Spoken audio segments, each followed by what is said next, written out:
Good morning class. बच्चों, आज हम लोग वर्णों के बारे में जानेंगे। वर्ण को अक्षर भी कहते हैं और भाषा के लिए अक्षरों का बहुत महत्व है। बिना अक्षरों के कोई भी भाषा का निर्माण नहीं भी हो सकता। ठीक है, तो वर्ण क्या है? हम लोग शब्द लिखते हैं, शब्दों में हम वर्णों का प्रयोग करते हैं। आप कोई भी शब्द रचना करते हैं तो उसमें वर्णों का ही प्रयोग होता है। तो भाषा में शब्दों का प्रयोग होता है और शब्दों में वर्णों का प्रयोग होता है। तो यानी ये कह लें कि शब्द का सबसे छोटा रूप जिसके टुकड़े नहीं किए जा सकते उन्हें वर्ण कहते हैं। अब हिंदी भाषा में वर्ण कितने होते हैं? तो हिंदी भाषा में वर्णमाला को दो भागों में बांटा जाता है। एक होता है स्वर और दूसरा होता है व्यंजन। अब स्वर आ से लेकर औ तक होते हैं। ठीक, यानी स्वर 11 होते हैं, पर अंग और आहा दो स्वर और मिल जाने पर स्वरों की संख्या 13 हो जाती है। फिर व्यंजन क्या है? व्यंजन क से लेकर ह तक व्यंजन होते हैं और इनकी संख्या 33 होती है, यानी 33 होती है। उसके बाद 4 वर्ण ऐसे होते हैं जो संयुक्ताक्षर कहलाते हैं। संयुक्ताक्षर का मतलब कि वो दो वर्णों के मेल से बनते हैं। ठीक, जब हम लोग वर्ण विच्छेद पढ़ते हैं तो त्रा पढ़ते हैं, ता मेरा लगता है।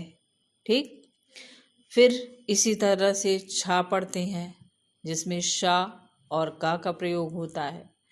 तो जब हम वर्ण विच्छेद करते हैं तो कुछ वर्ण ऐसे होते हैं जो दो वर्णों के मेल से बनते हैं, जैसे छ, त्र, ज्ञ और श्रा। तो इस तरह से इनकी संख्या, संयुक्ताक्षर जो है उनकी संख्या 4 होती है। और अब हिंदी वर्णमाला में कुल वर्णों की संख्या 52 हो जाती है, यानी 52।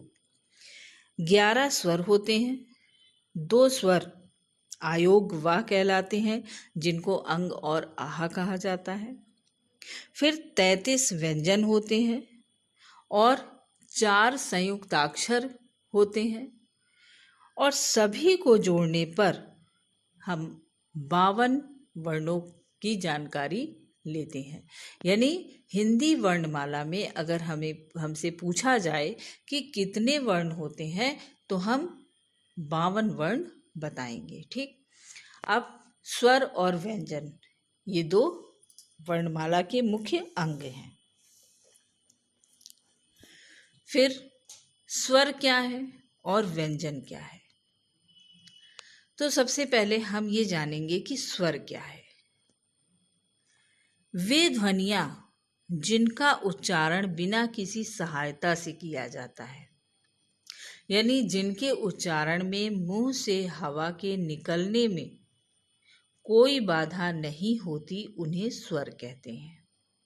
और हम ऐसे भी कह सकते हैं कि जो वर्ण अपने उच्चारण में दूसरे वर्ण की सहायता नहीं लेते वो स्वर कहलाते हैं। जैसे आ।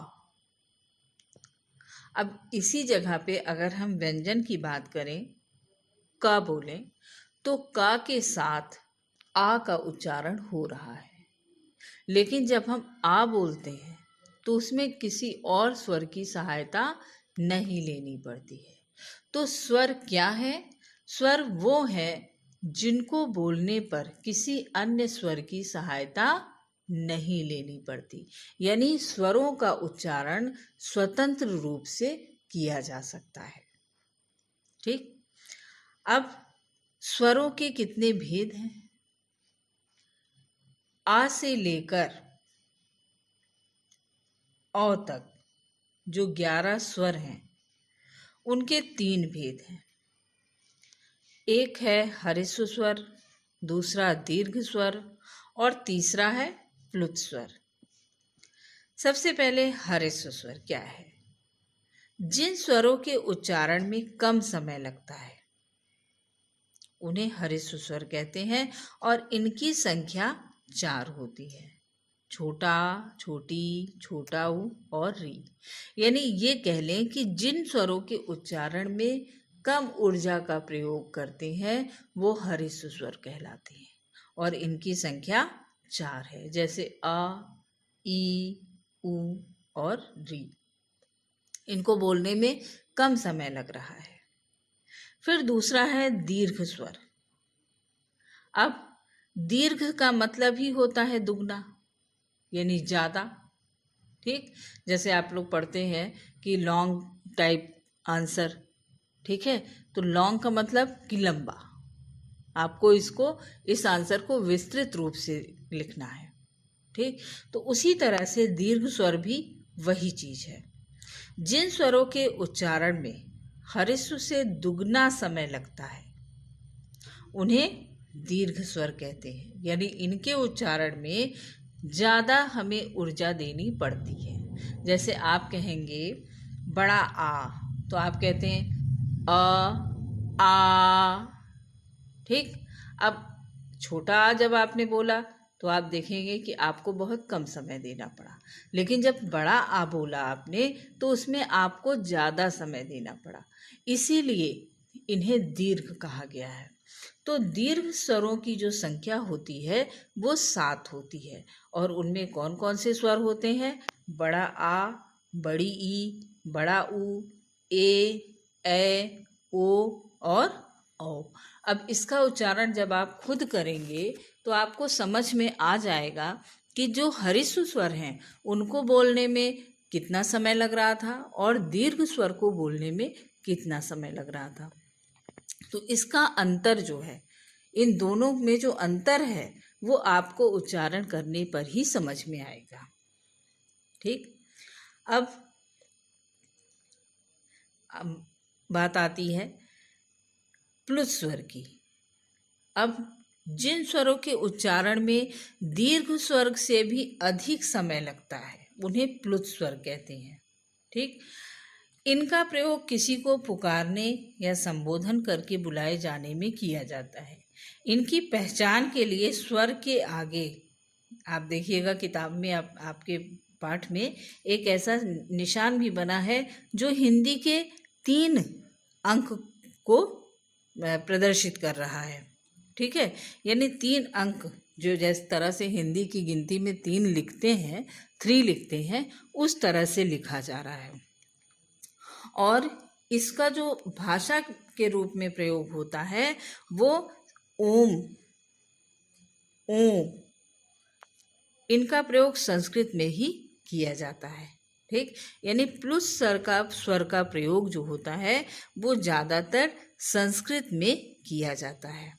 ठीक है, और इसकी पहचान जो है वो स्वर के आगे 3 लगा देते हैं, यानी 3 लिखने का जो हिंदी अंक में जो तरीका है उस तरह से लिखा जाता है। ठीक, तो आज आप लोगों ने ये पढ़ा कि स्वर क्या है और स्वरों के भेद क्या है। अगले वीडियो में हम आपको व्यंजन के बारे में बताएंगे और स्वरों की मात्राओं के बारे में भी बताएंगे।